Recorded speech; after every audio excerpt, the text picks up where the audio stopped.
Se vive solamente una vez. Acabada la guerra civil, los españoles tuvieron que aprender a soñar para sobrevivir frente a las adversidades en unos tiempos de miseria y de dolor, bajo una dictadura tan católicamente piadosa como políticamente despiadada. El régimen de Franco se esforzó en anular los avances sociales conseguidos por la República, especialmente en educación y género. Para ello buscó sustento ideológico en las doctrinas de una iglesia inquisitorial. La tiranía franquista invadió los espacios más íntimos de la vida privada. A una profunda miseria y una represión implacable se sumó la imposición de una moral rancia hasta el absurdo, y España quedó sometida a la disciplina de un cuartel y la moral de un convento.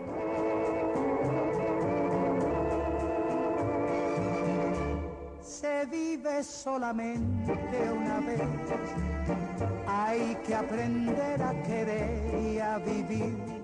El jefe del Estado asiste a los solemnes actos de desagravio acompañado de su esposa y del gobierno en pleno.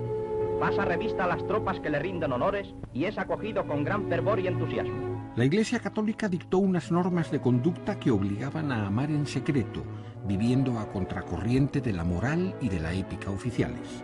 El cardenal Segura atribuyó a la masonería el objetivo de combatir la pureza de la mujer española, destruyendo su pudor. Y una España enferma y angustiada se vio obligada a la hipocresía.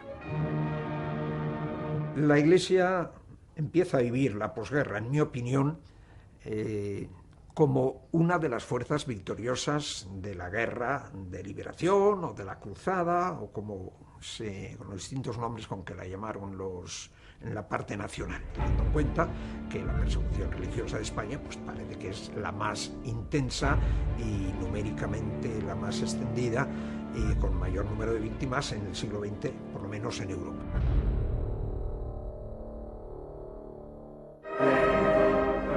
Madrid.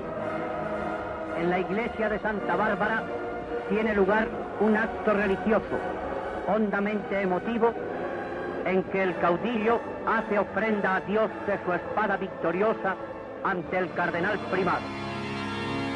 El régimen no tiene moral, ahí hay un gran vacío, y ese vacío es llenado por la Iglesia.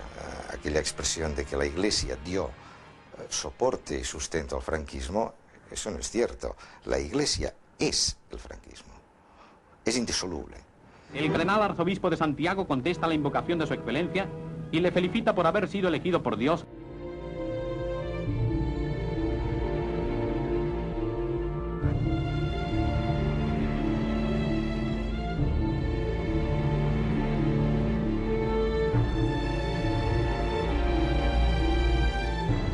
La victoria de Franco es también la victoria de la Iglesia. La moral que la dictan los obispos consiste en que el sexo es pecado.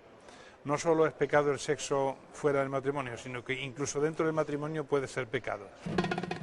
Yo no sé si este amor es pecado que tiene castigo, si es fatal a las leyes honradas del hombre y de Dios.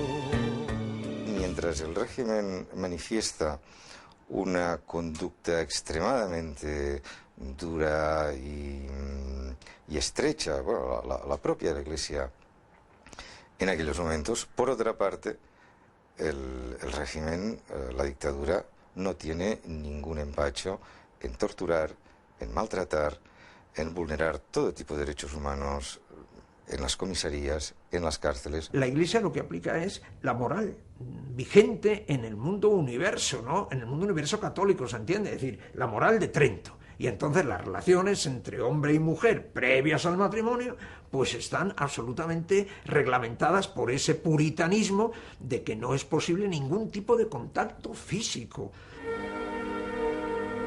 Así se cumple la cristiana festividad en la residencia de su excelencia el jefe del Estado español, ejemplo de hogar cristiano y símbolo de las creencias y virtudes que adornan a la católica población española.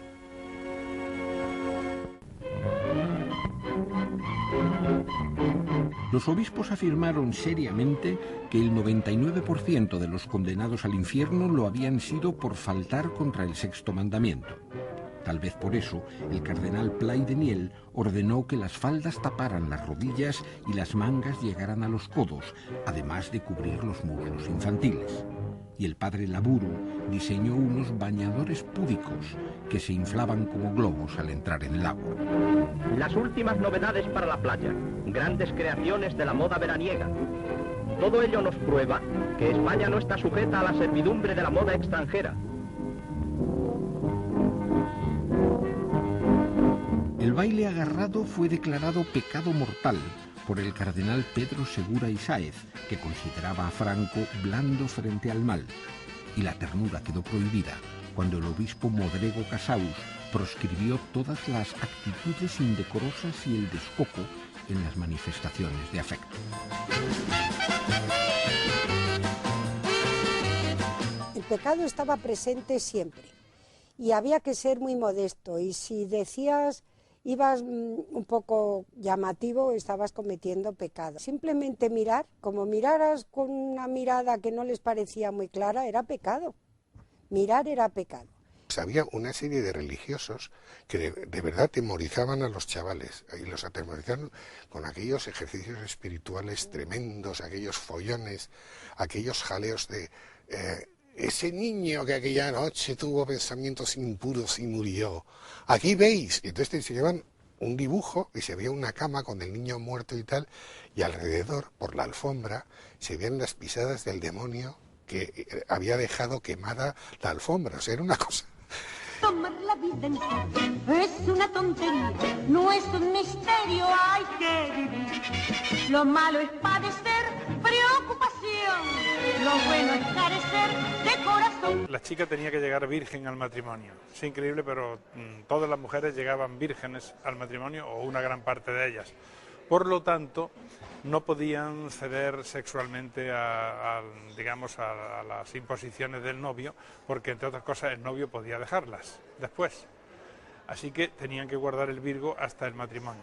En todo caso podían dejarse tocar un poquito, pero todo eso había que decírselo después al confesor en el confesonario, y los confesores se ponían como Dios en el Sinaí. Vino una compañera mía de colegio que era de un pueblo, y la pobre venía llorando desatada.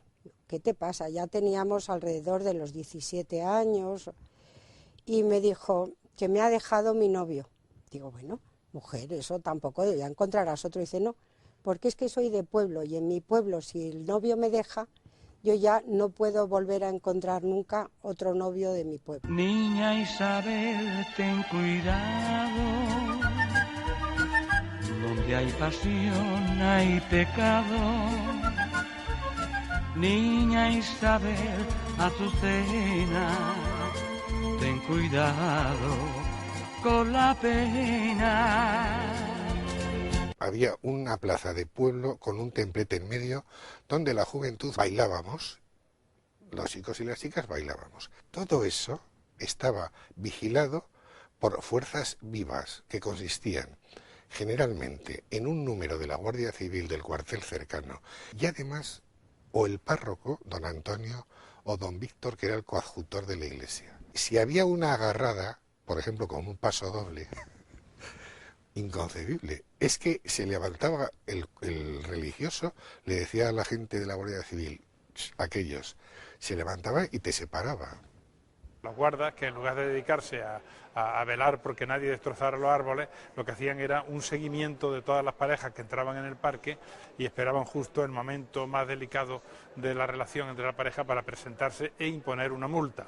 Esas multas al principio del franquismo te podían llevar a comisaría tranquilamente, tomar declaración a la pareja con la vergüenza que se suponía para los dos y sobre todo para la mujer, ¿no?